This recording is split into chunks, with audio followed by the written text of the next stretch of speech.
ஓம் ஸ்ரீ ஆதிமூல கணபதியே போற்றி போற்றி. மூலத்தின் மூலத்தை உணர்த்தும் ஆதிமூல கணபதி உரைக்கின்றேன். பேரறிவும் பேருணர்வும் இணைந்துவிட்டால் அதி உத்தமமே. தலைமை சுரபியும் உயிர் கூடும் இணைவது எமது சுழுமுனை நாடியின் மூலமே. எனினும் இவை இரண்டும் பூரணமாய் தூய்மை அடைந்து உன்னத அறிவும் உணர்வும் உதிக்க துவங்கினால் எமது சுழுமுனை நாடிகள் எனப்படும் சூட்சம நரம்பிழைகள் ஒன்றோடு ஒன்று பிணைந்து ஒற்றை நாடியாய் மலர்ந்துவிடும். அனைத்து மானுடர்களின் தேகங்களிலும் யாம் சுழுமுனை நாடியாகவே நிலைத்துள்ளோம். மூலாதார பயிற்சிகளை ஏற்போருக்கு உரித்தான சில பல விளக்கங்களை நல்கிடவே முனைகின்றோம். 1. அனைவரும் தங்களுடைய இருப்பு நிலையின் தன்மையினை உணருங்கள். இருப்பு நிலை என்பது எதனை குறிக்கும்? உங்களது பாவ புண்ணிய பதிவுகளின் நிலையினை குறிக்கும். கழிவுகளின் தேக்கத்தினை குறிக்கும். உங்களது இருப்பு நிலை யாது என்பதனை கண்காணித்து அறியுங்கள். பலரும் தங்களுடைய மூலாதாரம் குறித்தே அறிவதில்லை. அறிந்தவர்களும் அதனை சீராய் அமைத்துவிட முயல்வதில்லை. இருப்பு நிலையினை அறிவதற்கு அனைவரும் மூலாதாரத்தினையே கண்காணிக்க வேண்டும். உங்களது மூலாதார சக்கரத்தினில் அதிக கழிவுகள் நிலைத்திருப்பின் உயிராற்றல்களின் விரயம் எனும் செலவுகளே மிகுந்திருக்கும். மூலாதார சக்கரம் தூய்மை அடைவதினால் உயிர் ஆற்றல்கள் சேமிக்கப்படும். புண்ணியங்கள் எனும் வரவு பெருகிடும். மூலாதாரத்தில் கழிவுகள் எனும் பாவ நிலைகள் குன்றி இருந்தால் வாழ்வில் சிறு சிறு துன்பங்களே உதிக்கும்.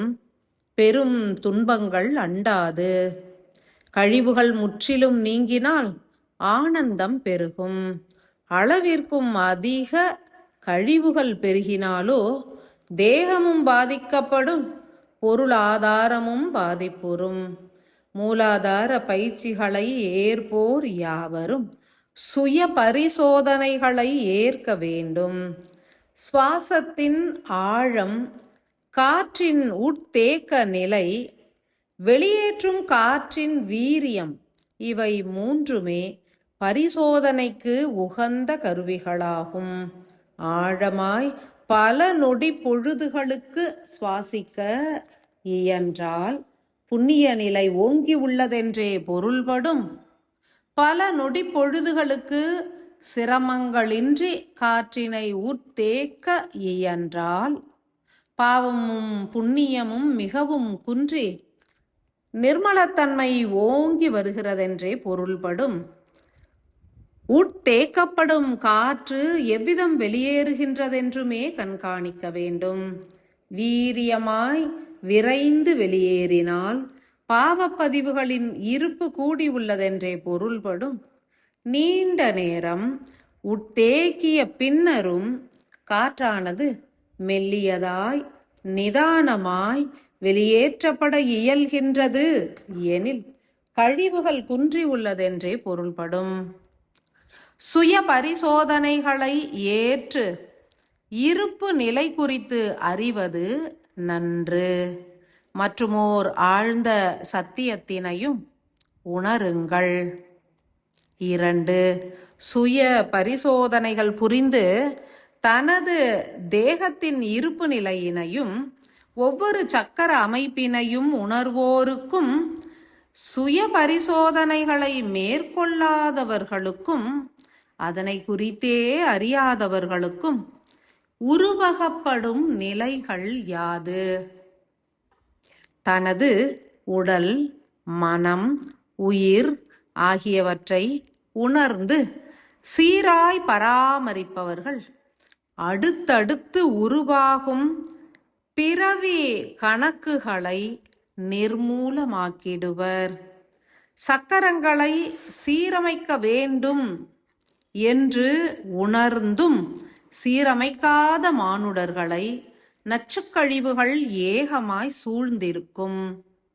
எதனையும் அறியாத நிலையிலும் உணராதும் நிலைப்பவர்களுக்கு இறைவன் மாற்று முறைகளை உருவாக்கியே அருளிடுவார். எவர் எல்லாம் தனது சுய கழிவுகளை நீக்கி பின்னர் இவ்வுலக மானுடர்களின் சக்கர கழிவுகள் எனும் வினை பதிவுகளையும் நீக்க வேண்டும் என்றே பிரார்த்திக்கின்றனரோ அவர்களது புண்ணிய ஆற்றல்களின் துணை கொண்டே வினைகள் நீங்கி எழுச்சி அடைவர். 3.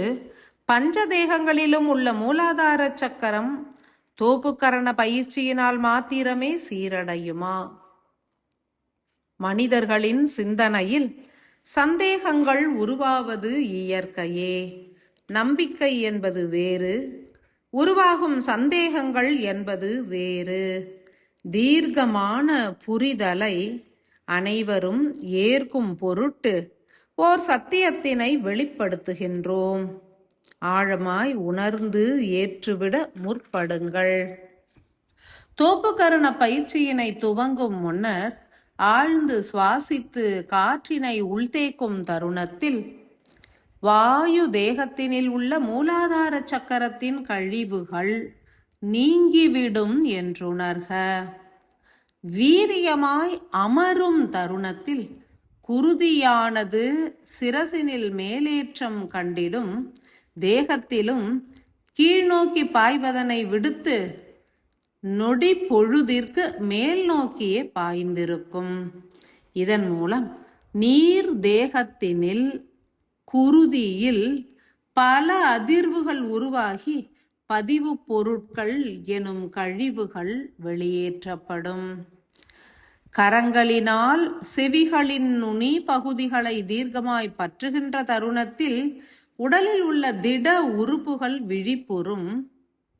அமர்ந்த பின்னர் எழுகின்ற தருணத்தில் திட உறுப்புகளில் உள்ள கழிவுகளும் உதிரத் துவங்கிவிடும். நில தேக மூலாதாரமும் பொலிவுறும். 21 முறை தொடர் பயிற்சிகளை ஏற்பதினால் உடலினில் அக்னி ஆற்றல்கள் பெருகிடும். இதன் மூலம் வெப்ப தேகத்தின் மூலாதார சக்கரமும் கழிவுகளை புறம் நீக்கிவிடும். இறுதியில் தீர்க்கமாய் அமர்ந்து தியானிக்கையில் ஆகாய தேகத்தின் மூலாதார சக்கரத்தின் ஆற்றல்கள் பெருகிடும். அனைத்தும் தூய்மையுற்றால் மூலாதார ஆற்றல்கள் பெருகும், விரிந்து வீரியமாகவும் இயங்கும். மானுட தேகத்தினில் 175 மூலாதார சக்கரங்கள் உண்டு. எனினும் நில தேகத்தினில் மூலாதார இருப்பிடத்தினில் விரிந்து செயல்புரியும் ஆற்றல்களே முதன்மை மூலாதார சக்கரம் என்பதாகும். நில தேக மூலாதார சக்கரத்தின் விஞ்ஞான பூர்வமான விளக்கங்களை ஞான தண்டாயுதபாணியே தெளிவுறுத்திடுவார். உணர்வுகள் கொண்டு ஏற்க கடவது. ஆதிமூல கணபதியின் பேராசிகள்.